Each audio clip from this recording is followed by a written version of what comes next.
It's one of the civil rights challenges of the 21st century. Digital technology has made it easier to track our personal information than ever before. Everything from our likes and dislikes to where we are at a given moment and who we talk to. In 2013, Edward Snowden leaked documents from the NSA, revealing just how much of this personal information ends up in the hands of state surveillance programs. I want to know what this means for our personal privacy. I'll explore how hackers and activists are working to curb the increasing surveillance trend.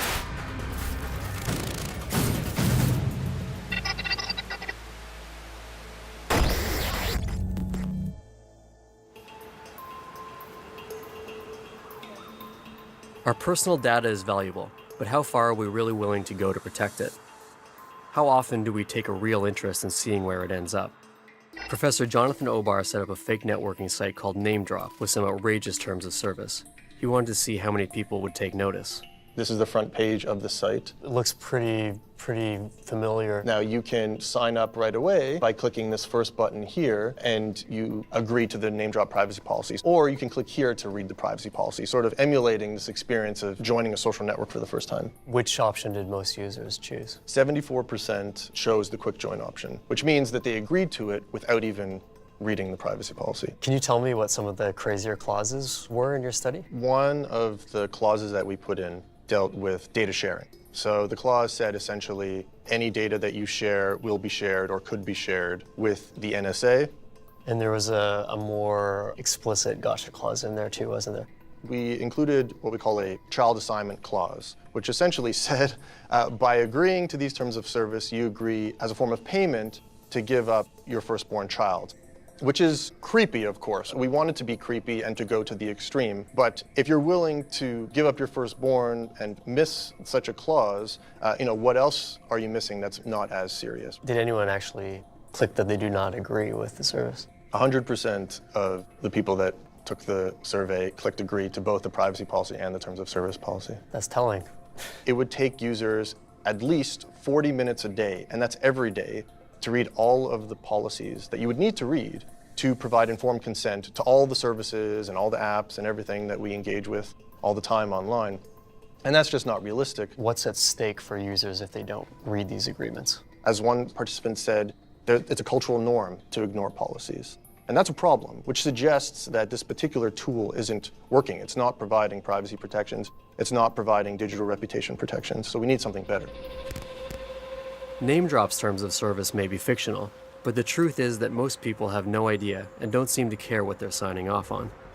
That's a real problem, because in today's world, your data can be used to manipulate you in terrifying new ways, whether by a political party trying to get your vote or that online advertisement that won't stop following you around.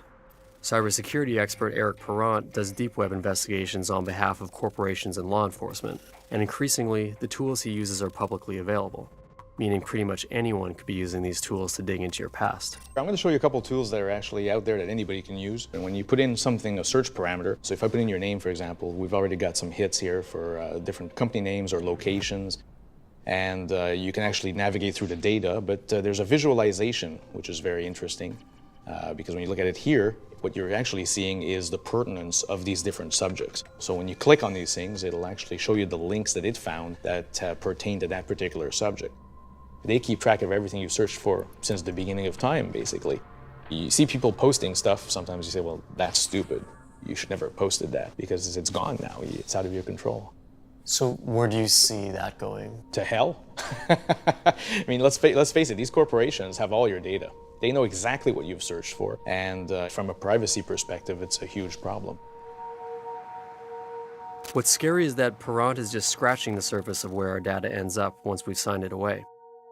I visited Dr. Ann Kavukian at the Privacy and Big Data Institute to learn about just how massive a challenge getting control over our data will be, especially when so many different groups are after it. The Federal Trade Commission in the US did a study last year. They looked at 12 mobile health and fitness apps, and they found of the 12 devices they looked at, the information was flowing to 76 different third parties, unauthorized. 76, that's just one. I tell companies, look, you may collect information from individuals and you may have custody and control over that information, but you don't own that information. It doesn't belong to you. It belongs to the data subject to whom the information relates. I cannot tell you how different things have been since Edward Snowden's revelations, because he really revealed for the first time the massive amount of government surveillance taking place all around the world. Public distrust is at an all-time high. 90% of people were very concerned about their privacy, didn't know what to do about it. With so much pressure, there's no surprise that most people feel stuck when it comes to protecting their privacy online. Some members of the global hacking community are trying to pave a way forward. While the community doesn't always see eye to eye on how to protect personal data, almost all agree that it's something worth fighting for. David Mirza Ahmad is a former black hat hacker who's built an operating system to do just that. So you and your colleagues are developing an operating system that's designed to enhance people's privacy and give them more security.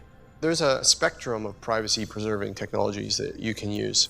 In our project, we try to bring them together. Everything in SubGraph OS today goes out through the Tor network, and we have secure file sharing tools and secure email tools, and we have a secure chat tool. Your background is in the black hat world. Now you're on the open source side of things. Do you think that's a trend that we're going to see happen as well?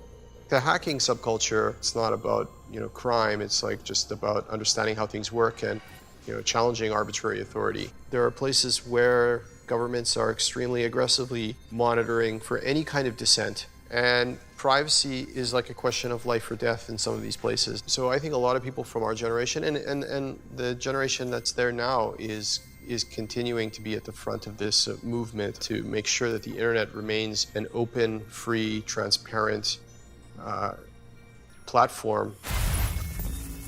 Thousands of hackers and activists around the world are pushing the limits when it comes to defending privacy and fighting back against surveillance. In many cases, they do so at extreme risk to their own personal freedom. In 2015, Canada passed sweeping surveillance laws as part of its new anti-terror legislation, Bill C-51. In response, hacktivists from Anonymous fired back with targeted operations against the Canadian political and security establishment. I connected with Anonymous hacktivist Raymond Johansson to get an idea of how these operations work and why people risk so much to take part. Last year, in protest of a Canadian bill, C-51, a number of hacktivists took down the website of the Prime Minister of Canada and also the Canada Spy Agency. Can you take us through how something like that would go down? Of course, my answer is going to be hypothetical, and I'm not on camera going to say anything to make things easier for CSIS. It works like this. A few people start to notice that something is going on. Let's say they read about the Patriot Act being imported to Canada in the form of a bill. Maybe it's called C-51. They get worried. Enough people start to do research and see that this is going to be wrong. Then they start to spread information. More people joins in, and some of them may start to work on attacking servers, and then maybe attempt a little hack and get a couple of documents out showing how badly the CSIS have acted in the past. Were there international hackers involved in the DDoSes of the Canadian government websites?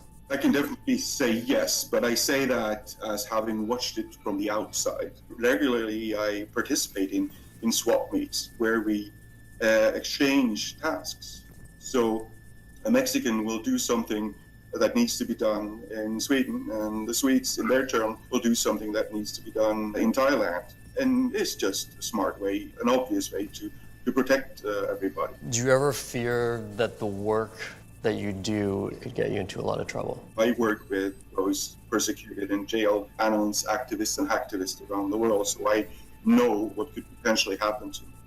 But you see, I have no sense of self-importance. I am no one. I am irrelevant. But, of course, as all activists, with boots on the ground or in front of a keyboard, I accept the risk. So what do you say to people who claim that they don't have anything to worry about, they're not doing anything wrong, and so they don't take any steps to secure their own security? You have walls on your house and you have curtains. Why do you have curtains?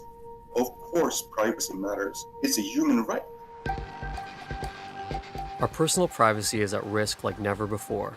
As governments and corporations innovate new ways to use our data, the results are increasingly affecting how we live our lives, deciding things ranging from what apartments we can rent to whether or not we end up on a government watch list. We need to begin to ask ourselves, where do we draw the line? Has the line already been crossed? And how far are we willing to go to save privacy as we know it?